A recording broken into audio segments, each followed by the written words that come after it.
Hi, listeners. Welcome to the Grief Out Loud podcast produced by the Dougie Center for Grieving Children. I'm Janet Cristofaro and wanted to give you just a little heads up as you listen to this episode. You'll be hearing references to our old name, which was Dear Dougie. So just so you don't get too confused, you're listening to the right podcast, and we look forward to bringing you even more great content under the Grief Out Loud name. Thanks for joining us.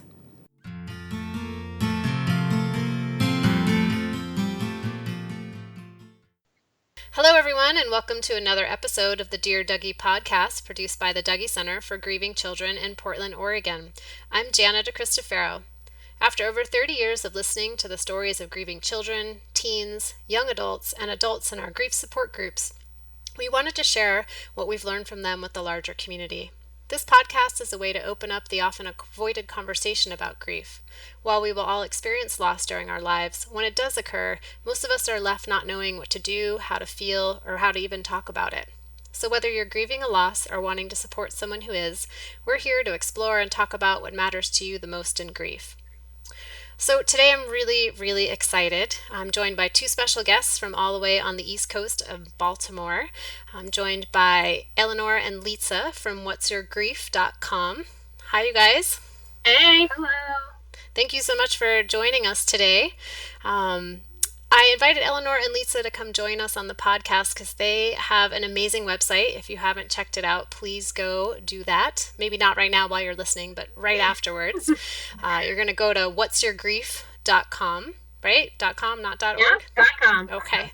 And Eleanor and Litsa are two of the most prolific writers and podcasters in the realm of grief that I have ever encountered. So thank you to both of you for all that you've contributed. Wow, yeah, thank you for that description. Exactly, what a compliment. Thanks. I think a day doesn't go by when I'm referring somebody to your website for specific articles. So for those of you listening, if you have any question about anything having to do with grief, I bet that they have a blog post about it. So check them out. And today we wanted to talk specifically about, so most of you who know us, Dear Dougie and Dougie Center, we focus a lot on grieving kids and kids who've had parents or caregivers or siblings die. And we wanted to talk today specifically about, say you're a young adult moving into adulthood and you're thinking about becoming a parent, but you've had a parent or a sibling die. So that's really what we're going to look at and talk about today. So Eleanor, Litsa, do you want to share a little bit about yourselves and maybe your stories with grief or the work that you do around that? Yeah, sure. This is Eleanor. I am somebody whose background is in mental health. It's in counseling. And I worked for a while with families experiencing a sudden death on the ICU typically. And I had also experienced the death of my mother when I was in my early 20s. So just based on my work with other people and my own feelings about grief, I noticed, once Lisa and I got together and started talking about, the type of grief support out there, I would say we both noticed that there was a major kind of gap in what we would like to see and what existed. And so we kind of just set out and took our experience and our education and training and tried to put it to some good use. And so hopefully we have to some degree. But that's me.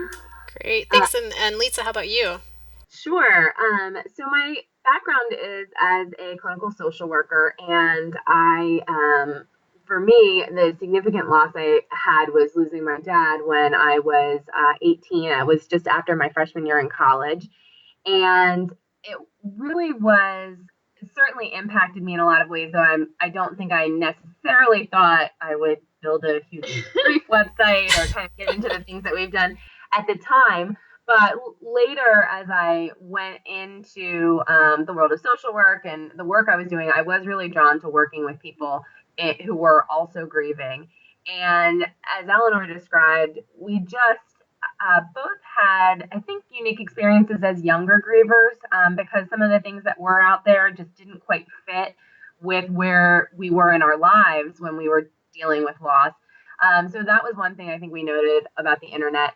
And just in general, I think we felt like people weren't quite appreciating yet the degree to which people go to Google now when just about anything happens in life. And so we thought there really could be a lot more out here. We believe that there's people kind of struggling with grief and they haven't yet taken that step to maybe go to a support group or find a counselor or even sometimes talk to friends or family, but that maybe they would take to Google and that we could put some information out there that would be helpful. Yeah, it does seem to be the first thing people turn to no matter what is going on. Right. Exactly. Self-diagnosis, self-soothing. Thank you, Google. So that's kind of what brought us to create the site and where we are now. And so the question I've always wanted to ask both of you, which I didn't get a chance to do when we had a chance to almost meet each other for the National Alliance for Grieving Children Symposium in June, was do you ever sleep? Because the amount of, I mean, Eleanor, I know you're a mom, and Lisa, you've got your life, and then you're writing. So just curious if you ever sleep. Probably not as much as we should. Right. But, we really, I think, love writing. I actually just had this conversation with my mom because she made a similar comment recently. Yeah. And one of the things I said is once I think we started doing this work, when you look in the world around you, it's just unbelievable how you see things everywhere that inspire us wanting to write more. So it might be something that a griever who I'm working with in real life says to me that inspires me when I want to write a post. We run some groups, and sometimes things people say in the group spark it. Sometimes it's something I hear on TV or the radio. And once that seed is in my brain, it's hard to not want to write about it. So I think that's one of the things that keeps us going. Well, and I think the other thing too is that it's been, this wasn't my intent when I started out, but it's been very helpful for me in processing my own grief and my own experiences now. With the topic we're going to talk about is just parenting, 2 daughters without a mom. And I think that it's been really helpful. And we always tell people to write things down and to journal and things like that. And most of them will not go start a grief blog as a result of that. But for us, I think it's been therapeutic and it's been helpful and it's been a great experience. So worth it.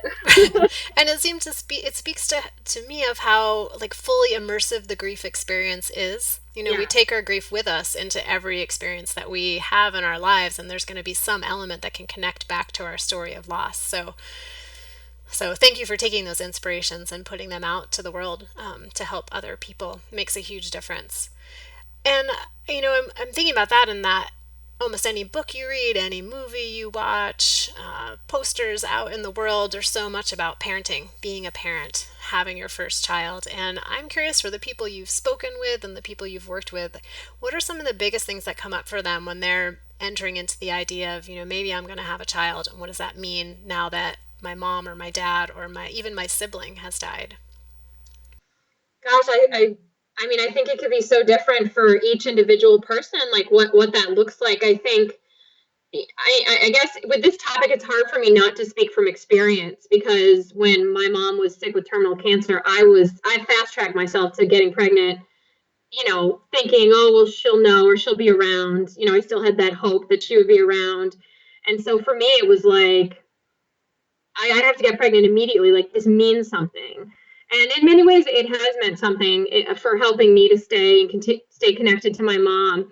But for me, it kind of fast-tracked my decision. But I'm sure for many people, it's like, I never imagined having a baby without my parent around, and how I'm going to do this. This is not how the picture was supposed to look. And, how do I keep my loved one's memory alive and, keep my loved one connected to my children? It's just such a big topic, so I think it's individual for everybody. I think what's interesting is I don't know that people really think about how big of an impact it will have on them until it actually happens.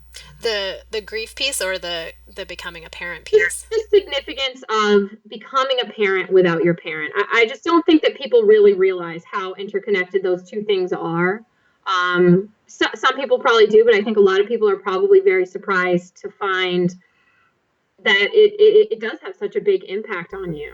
And with your experience, it recalibrated your timeline. You were like, I'm going to get pregnant as soon as possible because I know my mom is ill and may not be here.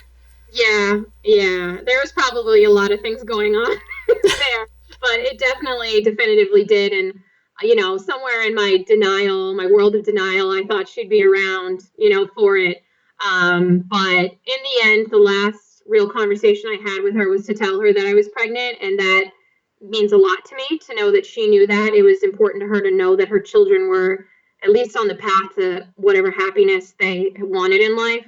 And for two of my siblings, they were too young for that. And I think that it matters. It matters to me at least. So to have that conversation so she could know that you guys were continuing to engage in life in that way. Yeah, but in the same vein, we talk a lot on our site about how making big decisions when you're grieving is sometimes a bad idea. In the same vein, like I've written about this on the blog with my husband, like I kind of pushed him a lot sooner than he would have wanted to. And I don't know if logically it was the best decision. So, for everybody, the circumstance is going to be different. It just so happened to work out for me. And I mean, obviously I love my child, so how could it be wrong? But right. But like being able to step back a little and separate out what's emotional impulse and what makes logical sense. Yeah. And sometimes with grief, the logical sense just goes out the window. Right. Yeah. And I know for me, I've heard people who maybe they weren't a young adult when their parent died, but they were children when their parent died. And that's really affected their thoughts about becoming parents. I've heard many people say, I'm so fearful. I don't want what happened to me to happen to my child. So I'm curious if you've talked with people who have maybe decided not to be parents, who have held off on being parents, or feel really conflicted about it because of their experience as a grieving child. I've definitely had that conversation with people. I think that is a very real concern that comes up for some people who have lost a parent as a child, because they know what that impact is on a child and on their lives.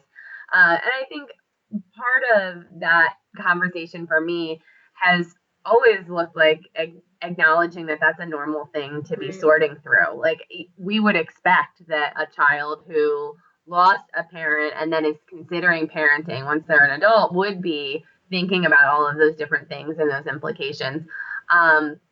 And, I think on the other side, we see many, many people who lost parents as children and, of course, have found really wonderful and amazing ways to cope with that and to parent through that and almost incorporate that into their parenting philosophy that can be really meaningful. And, I think I can kind of see that anxiety playing out as well for people who've lost like a sibling or who have even lost a child.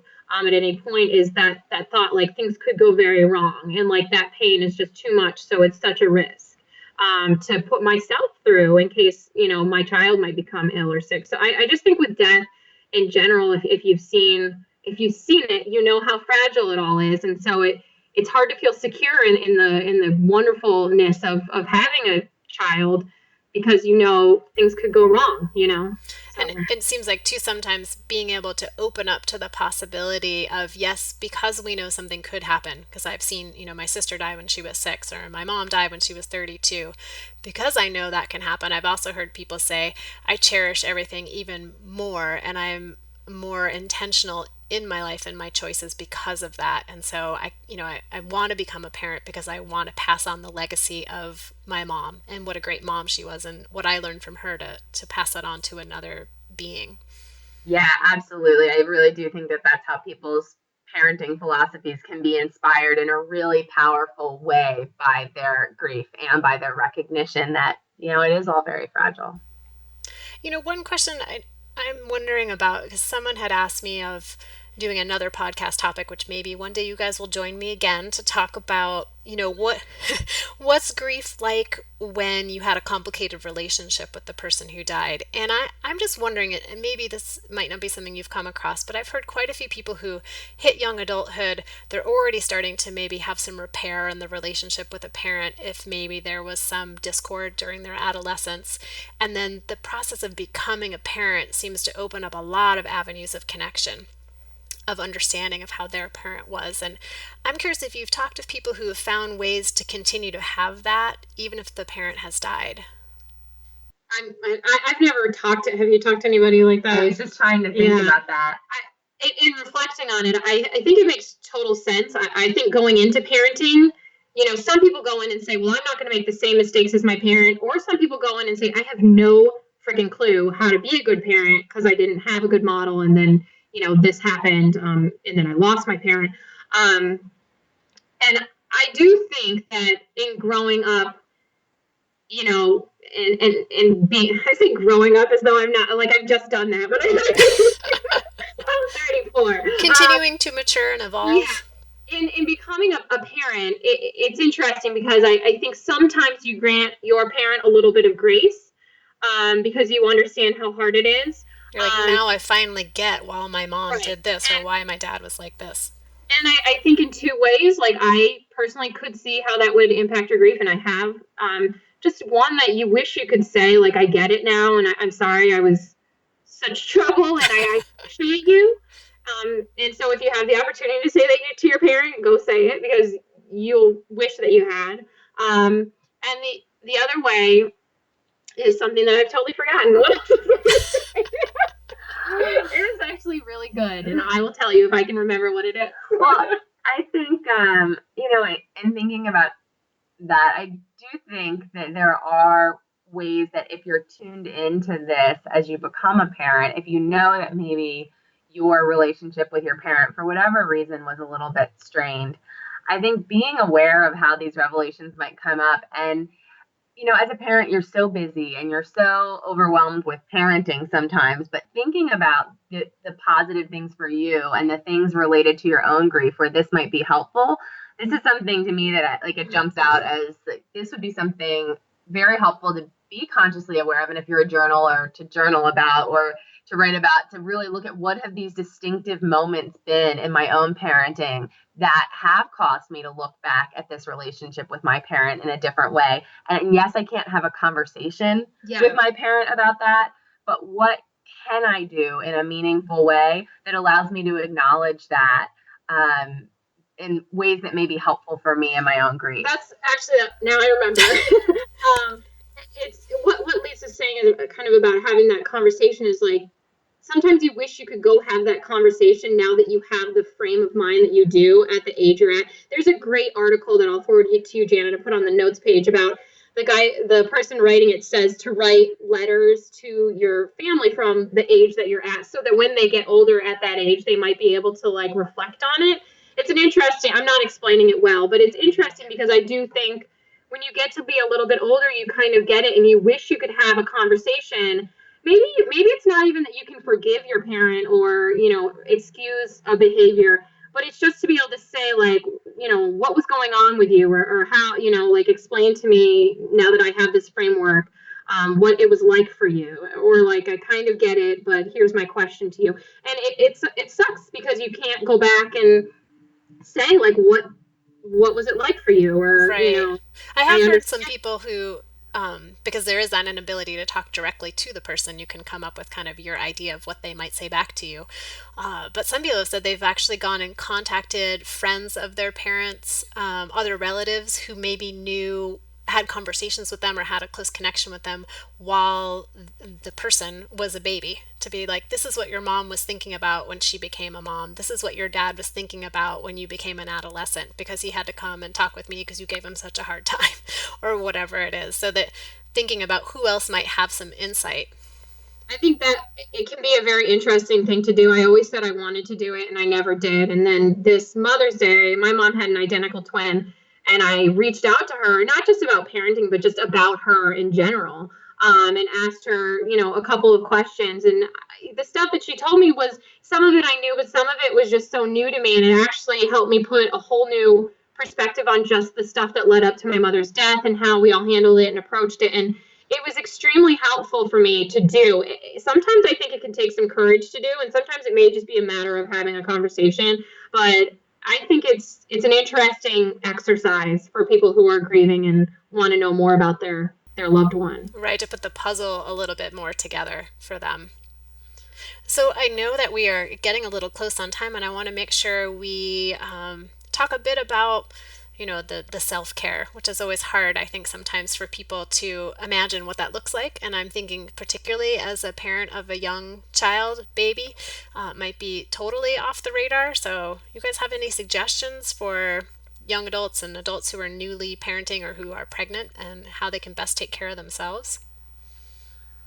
Well, one thing that comes to mind, and I'm not a parent for the record, but one thing I think, and this I think doesn't just apply to new parents or parents, but to everyone, and especially for parents and new parents, is sometimes that we just need to make those conscious efforts to set the time that we are going to really take care of whether it's our grief, whether it's just ourselves, all of those things, but really setting time for that to happen. Because I think one of the things that happens to so many of us is life is so busy. When we become a parent, life becomes exponentially busier and our priorities shift. So we suddenly have this being who we are always going to put in front of ourselves and our own needs. And having that recognition that setting time aside and taking care of ourselves actually allows us to better provide for that child and to better meet their needs if we've met our own self-care needs, I think is really important, but can be very difficult to execute. Yeah. So just having that perspective of, I want to be the best parent I can be, and the way to take care of my child is to take care of myself. Exactly. And being able to have not just know that philosophy in a rational way, but being able to put that into practice.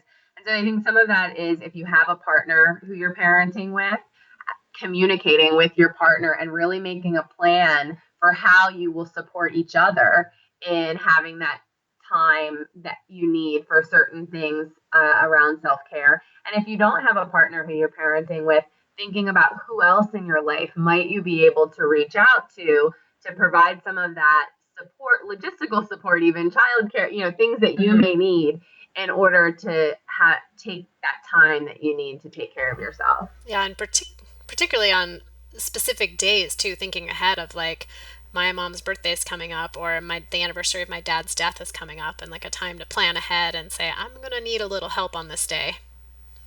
And I would it's sort of transitioning to a different kind of way of thinking, but using those days and just using, allowing yourself to make your child a part of your relationship with your parent and their grandparent, and maybe even using those days to recognize your parent, and have them be a part of that.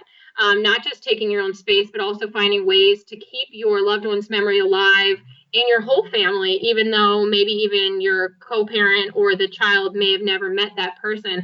I think a lot of people might be afraid to talk a lot about their deceased relatives, a lot, because they're worried about having that conversation about how people die, and that is a scary conversation for many people. And I know that a lot of parents want to shelter their kids from knowing that people can die and knowing the realities.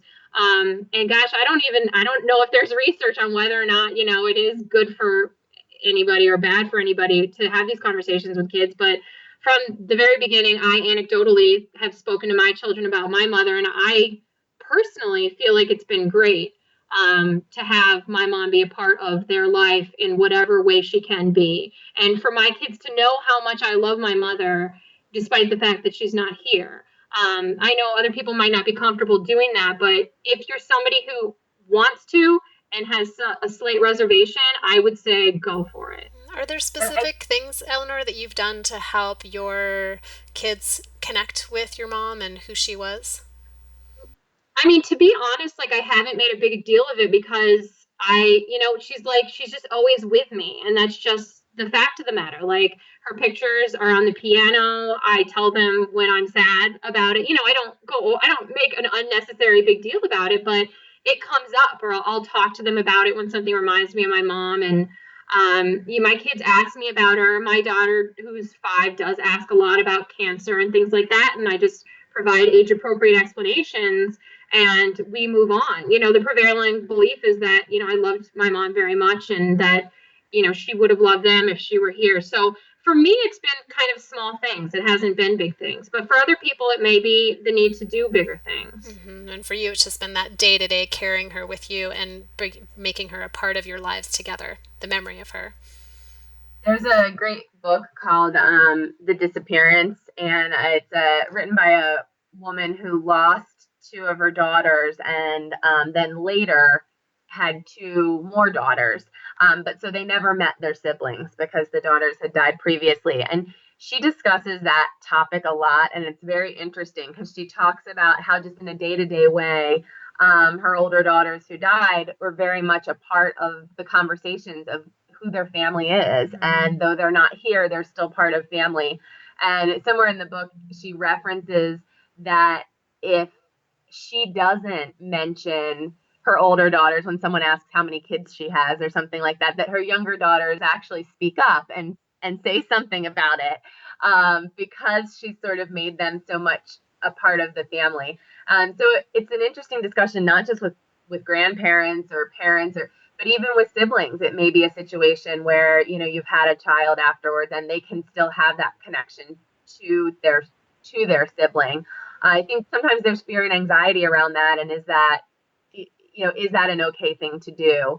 And I think we've heard from a lot of other grievers that this has been a really meaningful connection that their families have had. Right, and how freeing for some people to be able to speak openly about what they're carrying around on their minds and in their hearts all the time anyways, and can sometimes create a feeling of distance from your children or from your other family members, and to be able to speak openly and say, here, I'm thinking about mom today, and find someone else in the crowd who says, oh, me too, can be hugely reassuring for people. Right, and just having an open dialogue with your kids. I know it can be scary because you have to come up with some pretty hard answers sometimes. I don't know how it can go wrong, like to be able to have, honest conversation about life. I mean, it's a good thing to practice early and keep going for as long as possible. So, it's to each his own, and some people may not be ready to have those conversations because it's still so raw and emotional and hard. But if you're somebody who's on the fence, I would say go for it. That's kind of the prevailing advice. Eleanor says, do it.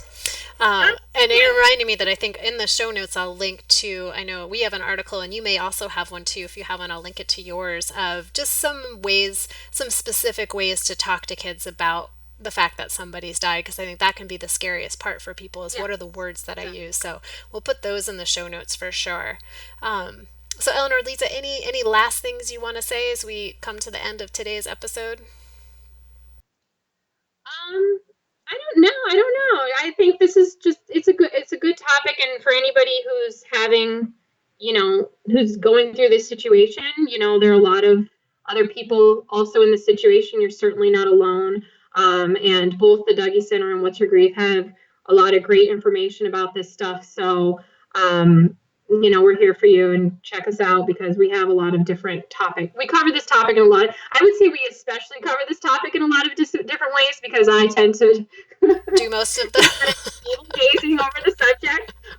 So, check it out because you're not alone. And, this is a great way to continue thinking about continuing your bond with your loved one. And yeah, that's all I have. Anything, Litsa? No, I do think just having the conversation, so many things in grief. This is when you suggested this as a topic, I thought it was a really great suggestion, almost because it's a very niche and specific topic. Mm-hmm. And I think sometimes we just don't talk about the fact that there's a lot of people having these experiences. So you can reach out, of course, to the different support Eleanor mentioned, but also think about other people in your life who you may know who have gone through this, who have become parents after losing parents. And if you're going through this, again, taking that step, which can require a little bit of courage sometimes to do, but to open up the conversation with them if it feels appropriate, and ask them, what was it like for them? And, let them know if you're having anxieties,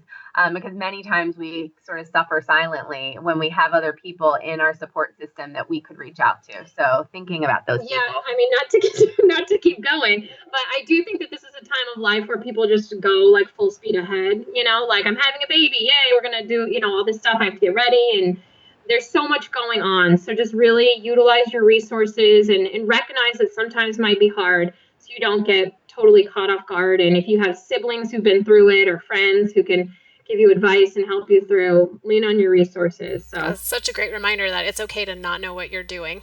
Because it seems like there's a lot of pressure once you're a parent. You have to have all the answers.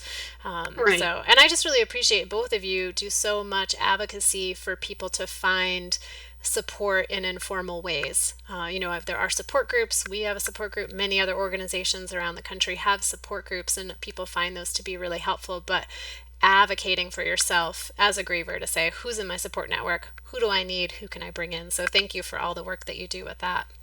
Absolutely. Yeah. Well, Eleanor and Litsa, thank you again for joining us. For those of you who are listening, there'll be links to the What's Your Grief website and their podcasts and some of the articles in the book that we mentioned today. And so thanks again to both of you. You're welcome. Thank you for having us. Thank you so much for having us.